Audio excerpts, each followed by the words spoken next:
Hey, today we are going to be talking about lash application. If you have any concerns or troubles applying a false lash, I'm here to help with my tips and tricks. Today I'm going to be applying the Red Aspen Camille lash. She is one of my favorites, a shorter multi-layered 3D foam ink lash, boasts a colossal curly fluff. Perfect for smaller eyes and a more subtle look. I love to wear her for every day. She's full, but also light and totally doable no matter the occasion. All right, so you're gonna take her out of the package and the lash is gonna line up to your eyes. So I know that this one will go on this side and this one will go on this side. All right, she has a subtle flare to the outer edge, so it's a little bit more noticeable. I know these lashes are a little bit longer on the outer edge here, so she's going to fit perfectly on my outer edge there. Okay, the first thing I'm going to do is prep my own lashes and my own eyes. I like to do one coat of mascara first to help my lashes blend in with the falsies. I also like to give my lashes a little bit of curl just because my natural lashes are really straight. So I'll give them a little bit of a curl just to help them blend up into the false lash. And then I like to put a coat of mascara. I use this Pump It Up Maggie because it's made for false lashes, so it won't damage or mess with your false lash, keeping it really conditioned and curling and lengthening at the same time so that it helps your real lash blend into the natural lash. The other thing you can do to prep your eye is add eyeliner. It is not required, but some people find it gives a little bit more of a seamless look. So I'm going to show you two options today. First, I'm going to use this Asha ink liner. It gives a nice, bold, clean, crisp look to your liner and really helps hide that lash band. So I like to use the side of the liner and just go in on my lash line to kind of mark out where I'm going to apply. Your lash line is the line that is closest to where your lashes come out of your eyelid. You really don't want to pull on your eye. It's really gentle skin, but I'm just going to give it just a little tug just to make sure I didn't miss any spots, and you can see I did it really subtle.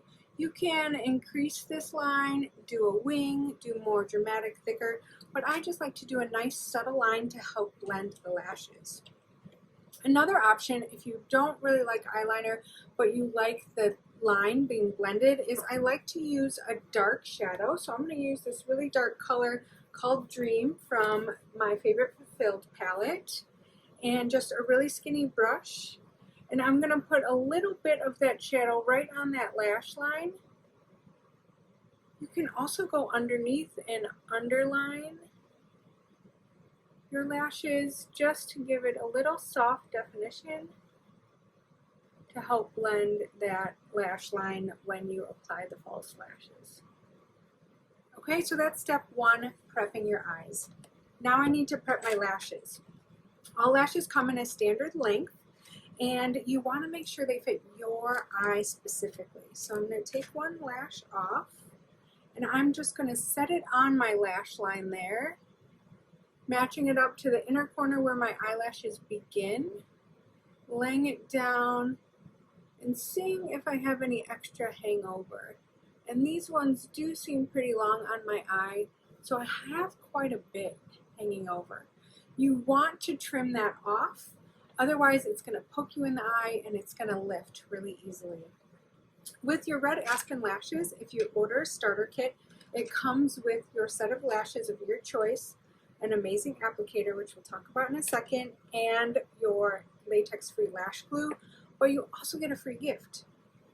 These mini, perfect trimming scissors, which are great for this exact reason.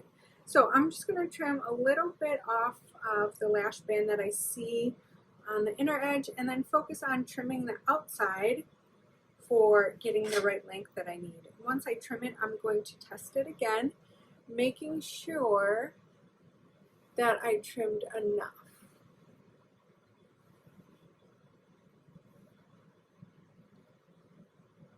Okay, and I think I could probably trim a little bit more. So a little bit at a time so you don't accidentally trim too much, and then always rechecking your work.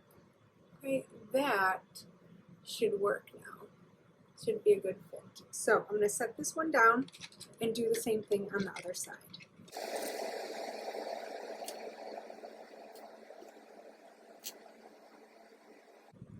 The next thing I do to prep my lashes is I want to give them a natural curl. When you first take them out of the box, they can be pretty straight at that band. So I want to give them a little curl so they match the curl of my eyeball. You can do that by just running the ends up and down, or another trick is to wrap it around an eyeliner brush and let it sit for a second. So I'm going to do that with my lashes. I'm going to let them sit. Just did the second one. I'm going to take off that first one, and I'm going to get my glue ready. So as I mentioned, the Red Aspen glue is really gentle on your eyes, yet it'll make your lashes stay all day. Latex free, formaldehyde free, all that nasty stuff is free. And then the coolest part about it is it has an indicator. And what I mean by that is when you apply it, it's going to show an iridescent blue color. And as it starts to dry, it's going to show white and then finally clear. So you can see that blue color. All I did was take a strip of glue and put it across the band. I'm going to put a little extra on my ends just to make sure they stay well. And now I'm going to let it dry. You want to let it dry a good 20 to 30 seconds. The best application comes when your glue is tacky, not when it's really wet. If you do it when it's too wet, that's when it gets slippery and goopy and it won't stay in place. Next up is my applicator. Like I said, this thing is amazing. It's a metal applicator, so it's heavy, but it's plastic coated to make it gentle. Has that perfect curve with the ergonomic handle. I like to put my lash band right up to the applicator so that I know I have good control. And then I'm going to look down and aim the band towards that lash line where I put that really subtle liner. I go for the middle first.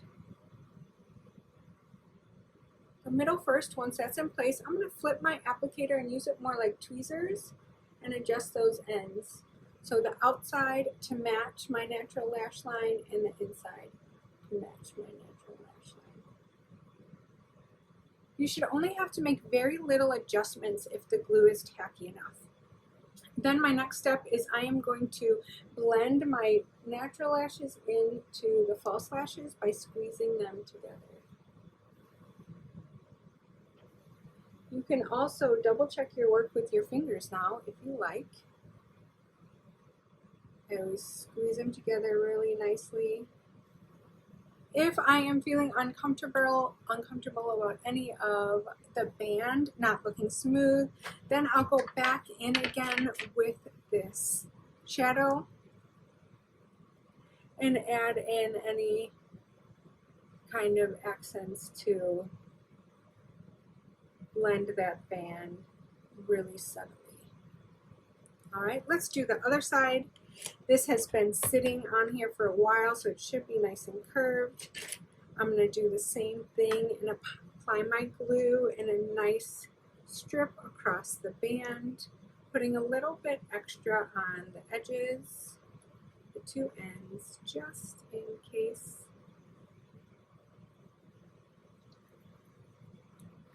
Letting it dry at 20 to 30 seconds.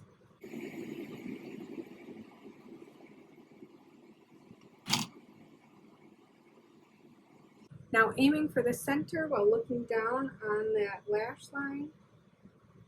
Since I have the eyeliner here, it's really nice because it kind of acts as like a landing strip. I know exactly where to put the applicator band. Okay, I am going to squeeze my natural lashes together.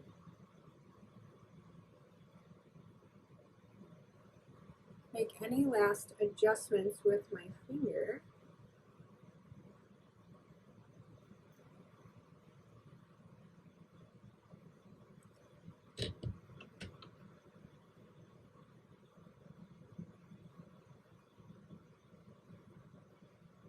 And then I can always go over with that liner again.